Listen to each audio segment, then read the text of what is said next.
اعوذ باللہ من الشیطان الرجیم بسم اللہ الرحمن الرحیم.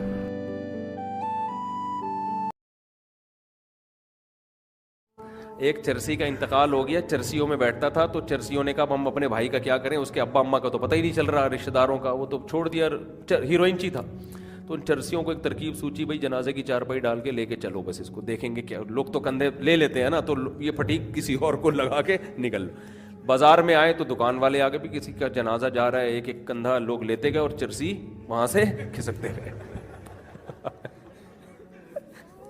چرسی آہستہ آہستہ وہاں سے کھسکتے گئے, سارے چرسی سائڈ پہ ہو گئے, لوگ کندھے لے کے جا رہے ہیں, بدل رہے ہیں کندھا.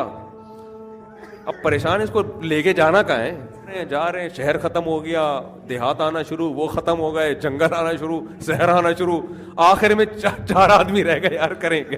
یہ مثال وہاں فٹ آتی ہے کہ جب آپ کو پتہ ہی نہ ہو کہ کام کا اینڈ کیا ہوگا اور آپ کام شروع کر دیں انجام سوچے بغیر, تو پھر یہی ہوتا ہے جیسے اس چرسی کا جنازے کا ہوا تھا. ایک آدمی گیا تو اس نے جب سگریٹ خریدی نا, تو کمپنی نے لکھ دیا اس پہ,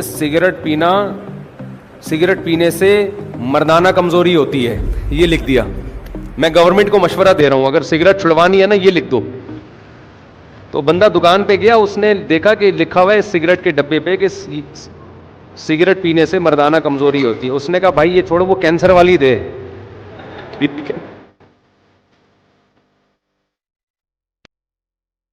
آپ اپنی بائک کسی کو دیں, تجربہ ہے, آپ 10 سال چلاتے رہیں گے, کہیں سے کوئی آواز نہیں آئے گی. جس دن آپ نے اپنی بائک کسی کو پکڑائی نا, کہیں نہ کہیں سے بجے گی وہ. اگلی دفعہ جب آپ بیٹھو گے نا, میرا بہت دفعہ کا تجربہ ہے, آپ کو لگے گا کچھ بج رہا ہے اس میں. کیا بج رہا ہے, کچھ بھی نہیں ہوگا, تو چین کور ہل رہا ہوگا, پتہ نہیں کیا کرتے ہیں یار, سمجھ سے بالا تر ہے.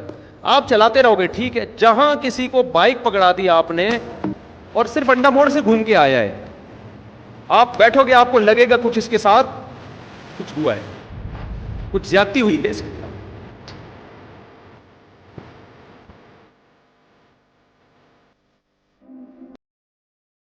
بیوی کو پیسے بتا دیے, نہ چھوڑ کے کھا جائے گی.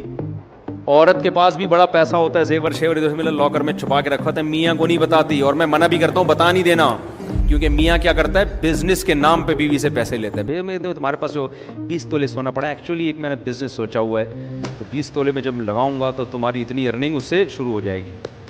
بہت سارے تجربے ہیں. وہ 20 تولے کسی کا باپ بھی آج تک اس مرد سے نکال.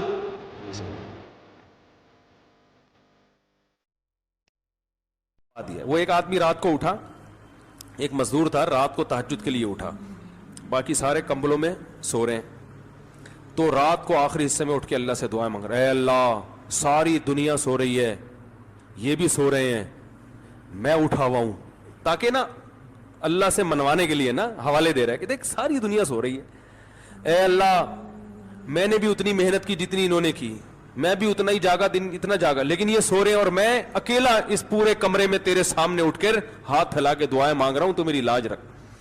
اے اللہ یہ سب سو رہے ہیں, میں اٹھا ہوا ہوں. ایک کمبل سے ایک نے منڈی نکال کے بولا, کم بخت تو اپنی تعریفیں کر, ہماری غیبتیں کیوں کر رہا ہے اللہ کے سامنے, ہماری برائیاں ہمیں کیوں کنڈیم کر رہا ہے, تو بولے اللہ میں بہت اچھا, مجھے جنت دے دے, ہمیں جہنم میں پھینکوانا چاہ رہا ہے تو. اے بھائی تو اپنی تعریفیں کر, بار بار ہمارے سونے کا حوالہ کیوں دے رہے, یہ سو رہے ہیں, یہ سو رہے ہیں. وہ جیسے ایک آدمی نے 1 سال بعد کیس کیا عدالت میں کہ اس نے مجھے گینڈا کہا ہے. ایک بندے پہ کیس کیا کہ اس نے مجھے کیا کہا ہے, گینڈا. عدالت نے کہا کب کہا تھا, اس نے کہا 1 سال پہلے. اس نے کہا کیس آج کیوں کر رہے ہو بھائی, کہہ رہے گینڈا میں نے آج ہی دیکھا ہے, مجھے کیا پتا تھا ایسا گینڈا ہو. ایک آدمی نے اپنی بیوی سے کہا شادی کی پہلی رات, وہ تو بیچارہ یہ کہہ رہا ہے کہ آج سے تم میری کائنات, نہیں سب کچھ تم ہی ہو, کائنات لڑکیوں کے نام بھی ہو. کہہ رہے بیوی سے آج سے تم ہی میری کائنات, تم ہی میری راحت, تم ہی میری چاہت, تم ہی میری مسرت, تم ہی میری فرحت. وہ سمجھی گرل فرینڈس کے نام لے رہے ہیں. اس نے کہا جب یہ کھل گیا تو ہم بھی اوپن ہو جائیں. اس نے کہا ٹھیک ہے, اگر میں ہی چاہت, میں ہی راحت, میں ہی کائنات, میں ہی فرحت, میں ہی مسرت, وسیم بھی تم, ستار بھی تم, غفار بھی تم, کلیم بھی تم. ہمارے جامعہ کے استاذ نے ایسا لطیفہ سنایا, کتنا مزہ آیا. وہ انہوں نے لطیفہ سنایا کہ ایک آدمی, اس کی بیوی کو کتے نے کاٹ لیا اور وہ مر گئی. اب ایک بڑا حادثہ تھا بھائی زندگی میں, ہزاروں لوگ پہنچ گئے لائن لگا کے نا تعزیت کے لیے, تعزیت کا نمبر نہیں آ رہا. اتنے میں ایک آدمی لائن توڑ کے بھاگتا ہوا آیا, کنارے پہ لے جا کے اس کو بولتا ہے کہ یار کتا ایک دن کے لیے مل جائے گا, یار وہ کتا ایک دن کے لیے ادھار مل جائے گا. اس نے ایک تھپڑ لگا کے بولا جا لائن میں کھڑا ہو جا, تو کیا سمجھتا ہے تعزیت کے لیے آئے ہوئے سارے کتے کے لیے آئے ہوئے. سب نے درخواستیں جمع کرائی ہوئی ہیں, 6-7 مہینے بعد 13 نمبر بھی. وہی لطیفہ سناتا ہوں نا میں اکثر. ایک طاقتور آدمی جا رہا تھا, اس کو شو مارنے کا شوق تھا, اس کے ساتھ ایک کئی دبلا سا آدمی گزرا, اس موٹے طاقتور نے اس کو دھکا دے کے نا گرا دیا ایسے ہی, بس کیا کر لے گا. اب یہ دبلا جب گرا ہے, غلط بات ہوئی نا اس کے ساتھ, کیا اس کو بڑا غصہ آیا. اب اس نے جب سامنے دیکھا کہ یار یہ تو اتنا پاورفل ہے, تو اس نے کیا کیا, دماغ کے تیز ہوتے ہیں باریک لوگ, اس نے بولا یہ آپ نے میرے ساتھ مذاق کیا ہے یا سنجیدگی سے دھکا دیا ہے. اس کا خیال تھا یہ کہے گا میں مذاق کر رہا, تو وہ بڑا ہوشیار نالائق. تو اس دبلے نے اس موٹے سے پوچھا کہ آپ نے میرے ساتھ مذاق کیا ہے یا آپ سیریس تھے. اس نے کہا سیریس تھا میں. تو اس نے کہا اچھا ہو گیا, ورنہ میں اس قسم کے مذاق برداشت نہیں کرتا. یہ کہا اور بھاگ گیا. ایک آدمی نوجوان لڑکا سمندر کے کنارے لیٹا ہوا سگریٹ کے کش لے رہا تھا, ایسے سگریٹ پی رہا تھا نا بس. ایک بزرگ گئے, انہوں نے دیکھا یہ بیچارہ پڑا ہوا اپنا ٹائم ضائع کر رہا ہے, اس کو جا کے میں کچھ نصیحت کروں. ان بزرگ نے بولا بیٹا تم کچھ کر کیوں نہیں لیتے. اس نے کہا انکل کیا کروں میں. کہہ رہے بیٹا تم ٹائم ضائع کر رہے ہو, تم میٹرک کر لو 10 سال ہو جائیں گے. اس نے کہا ٹھیک ہے جی 10 سال میں نے میٹرک کر لیا, پھر کیا. کہہ رہے بیٹا پھر انٹر کرنا 2 سال اور. ٹھیک ہے انکل میں نے 2 سال 12 سال لگا کے ٹینشن میں انٹر کر لیا, پھر کیا ہوگا. کہنا پھر BA کر لینا 2 سال اور لگا لینا. اس کو غصہ آنے لگا کہ چلو 2 سال 14 سال گئے میرے برباد, BA ہو گیا, پھر کیا ہوگا, پھر ماسٹر کر لینا, پھر PhD کر لینا. اس نے کہا 16 سال ہو گئے, پھر کیا بیٹا پھر اچھی جاب کرنا, پھر کیا ہوگا بیٹا پھر اچھی جگہ شادی کرنا, جب پیسہ ہوگا تو رشتہ اچھا ملے گا, پھر کیا ہوگا بیٹا پھر تمہارے اولاد ہوگی, اچھا سا گھر خریدنا, پھر کیا ہوگا پھر مزے کرنا. کہہ رہا ابھی کیا کر رہا ہوں میں, ہے بھائی.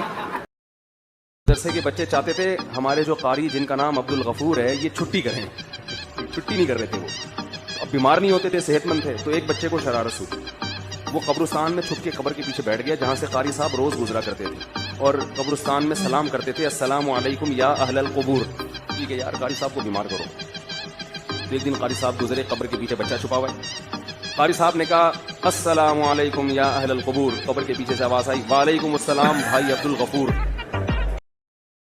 ایک آدمی کی عمر تھی 100 سال نا. سالگرہ کے موقع پہ لوگوں نے اس سے انٹرویو لیا کہ یار تم 100 سال تک کیسے زندہ ہو. اس نے کہا میں روزانہ 5 کلومیٹر واک کرتا ہوں پابندی کے ساتھ, میری صحت کا راز ہے. حیرت کی بات ہے یار 5 کلومیٹر کنٹینیو اتنی مستقل مزاجی سے تم نے کر کیسی لی واک. کہتے جب میری شادی ہوئی تھی نا تو رخصتی میں پہلی رات کو ہی میرا بیوی سے ایگریمنٹ ہوا تھا کہ جب بھی ہماری لڑائی ہوگی جس کی غلطی ہوگی وہ سوری بھی کرے گا اور سزا کے طور پر 5 کلومیٹر پیدل بھی چلے گا. کہہ رہے روزانہ ہماری لڑائی ہوتی ہے, آخر میں سوری بھی مجھے ہی کرنی پڑتی ہے, غلطی کا بھی مجھے اعتراف کرنا پڑتا ہے, اور 5 کلومیٹر مجھے چلنا بھی پڑتا ہے. تو اس چکر میں گھر بھی بسا ہوا ہے اور الحمدللہ واکنگ کی وجہ سے 100 سال کا بھی ہو گیا. پوچھا کہ یار چل تو 100 سال کا ہو گیا 5 کلومیٹر چلنے کی وجہ سے, تیری بیوی بھی 100 سال کی ہونے والی ہے, وہ کیا کرتی ہے. اس نے کہا وہ بھی روزانہ میرے پیچھے 5 کلومیٹر چلتی ہے یہ دیکھنے کے لیے کہ چل بھی رہا ہے کہ نہیں چل رہا.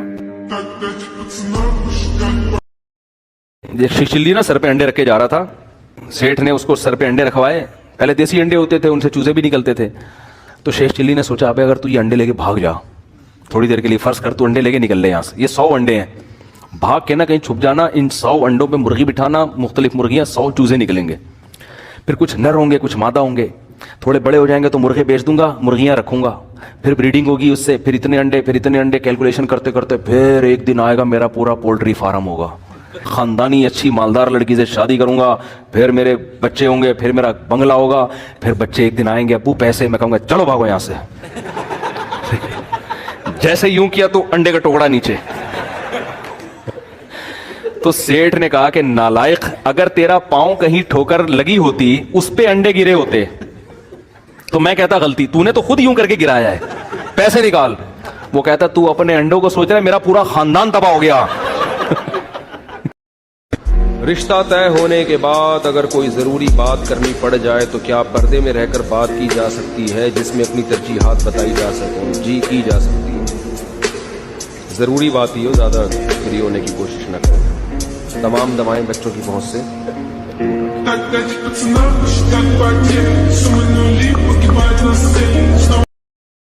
ایک دفعہ میں, پرانی بات ہے, میں نے دوست سے بڑی VIP گاڑی لے لی ادھار.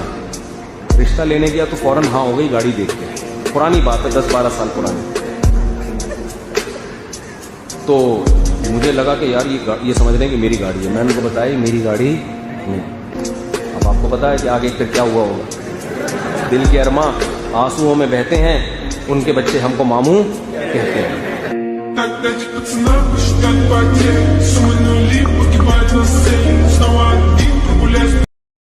ایک واقعہ سنا تھا کہ ایک ہمارے ریلیٹیو تھے, سعودی عرب سے نا اپنی والدہ کو لے کر گئے لندن یا امریکہ لے کر گئے. اب وہ سعودی عرب میں وہ خود بھی عربی, ان کی والدہ بھی عربی. اب انہوں نے سعودی عرب کا ماحول دیکھا, ہر طرف اسکارف, پردہ. اب وہ جب امریکہ کے کسی پارک میں اپنی اماں کو لے کے گھوم رہے ہیں, وہاں ایک گورا گوری کھلے عام چمٹے ہوئے ایک دوسرے سے نا. ان کی اماں نے یہ منظر زندگی میں پہلی دفعہ دیکھا, وہیں ڈنڈا لے کے کوٹنا شروع کر دیا ان کو. وہیں ڈنڈا لے کے. اب وہ ڈر رہے ہیں کہ پولیس پکڑ کے لے جائے گی بھائی اماں کو. اماں کہہ رہی تو بھی انہی کے ساتھ ملا ہوا ہے, تیرے میں بھی غیرت نہیں ہے. اب کوئی وہاں جس کو دنیا کا نہ پتا ہو, وہ تو کہے گا یہ عورت معاذ اللہ یہ نفسیاتی پاگل ہے. لیکن جس نے دنیا میں ملک دیکھے ہوں, قوموں کا پتا ہو, کہے گا بھائی اس بیچاری یہ جو کر رہی ہے اس کے نارمل ہونے کی علامت ہے.